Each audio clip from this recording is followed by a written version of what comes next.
Welcome, dear students. These days, I'm dealing with the reproduction in plants. The purpose of reproduction is to produce the next generation, you can say, produce the offsprings or produce the progeny, the new young ones, maybe by asexual reproduction or by sexual reproduction. And the purpose of here you try to understand one thing: whatever you are learning, you must try to understand the purpose of that topic, use of that topic. Otherwise, there is no sense of reading things without proper understanding. So, if you have in your mind that I have to learn the use of this topic, then only you can develop the interest. Then only you can develop the concept. Then only you can clear your concept on that. Otherwise, no. So you try to understand everywhere, every time, whatever topic you are going to learn, you must learn the use of that particular topic. So nowadays I'm dealing, as I said, that reproduction in plants. So what is the use? To produce new plants, whether by asexual means or by sexual means. Again you come to that asexual means. What is the use? What is the purpose of that? Why God has given? Why nature has given it? What is the use of it? Why asexual reproduction? Of course, you know, the new young ones produced through asexual means to have the true to the type, the progeny. If you are willing to have the true to the type of the progeny or offspring or the next generation, you have to go through asexual means of reproduction. So you will be getting the new generation, the new progeny of the parent plant, having the same genotype as the parent plant is having. If parent plant is having capital A, small a, capital B, small b, capital C, small c, small d, small e, small f, small f, the genes combination, the same combination will be having the progeny. Next generation of that plant is having the same genetic constitution, same genetic makeup. So nature has given it to you.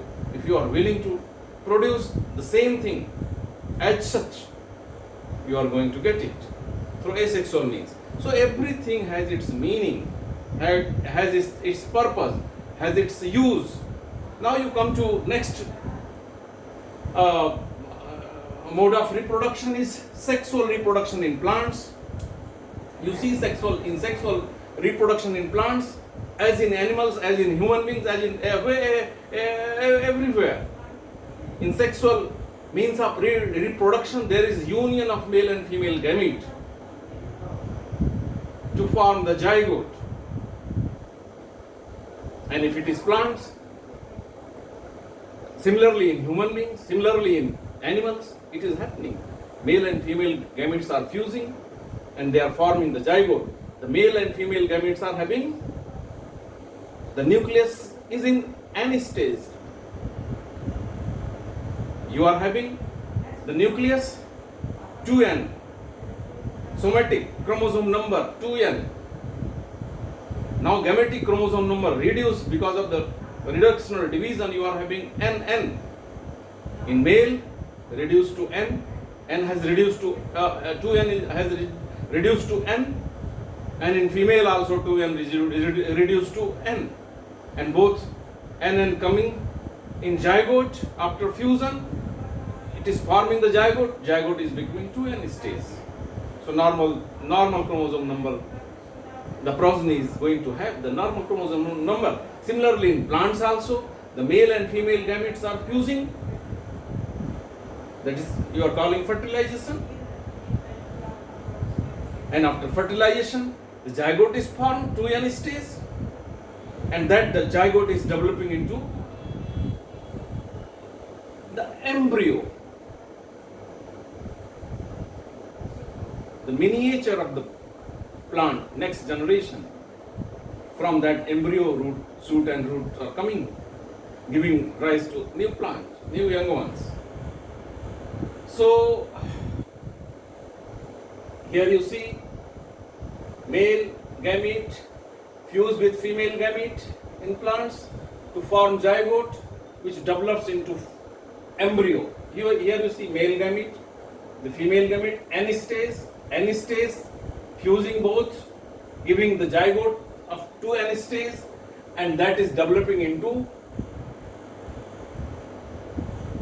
embryo. Embryo is inside the seed, you can say. This is the cotyledon of the seed, this is seed coat, this is embryo. This is small portion inside the seed is embryo, and that is you see that is going to give you the plant. So in plants, now you see where male and, as in case of animal, as in case of human beings, male and female gametes are formed, but in plants where you are getting the male and female gametes. You see, in plants, male and female gametes are produced in a specialized structure called flower.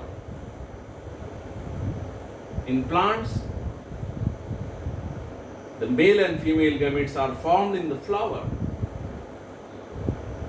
which you see that this is a beautiful flower, this is beautiful flower, roses, marigold, whatever. So you see the parts of the flower first.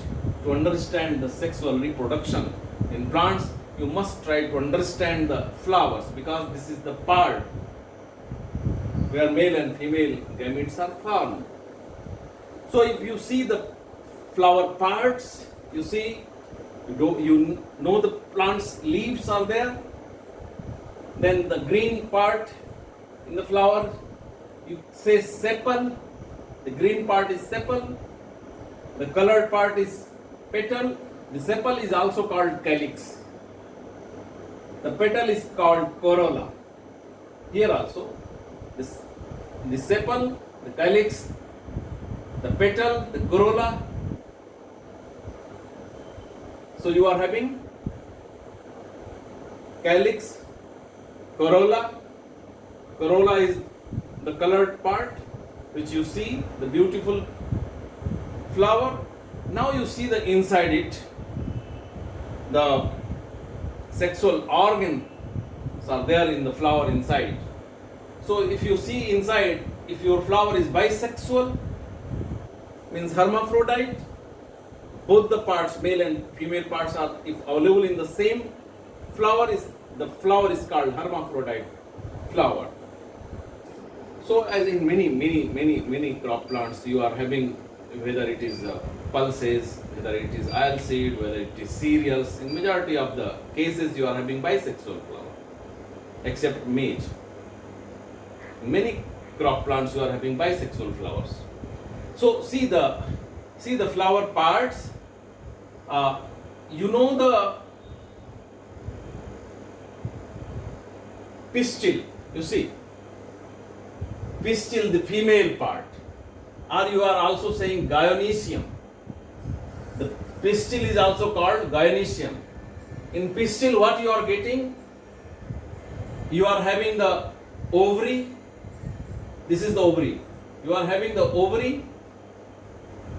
You are having the style. The neck type is style, and the mouth type is stigma. The upper portion is stigma. The upper portion is stigma. The middle portion, like neck type, is style, and the lower portion is ovary, and inside ovary you are having ovule or many ovules or single ovule, depending upon the crop species. So this is gynoecium or pistil you are saying. This is female part. This is sexual part. Then male reproductive part. What is that? Upper portion is anther. It is on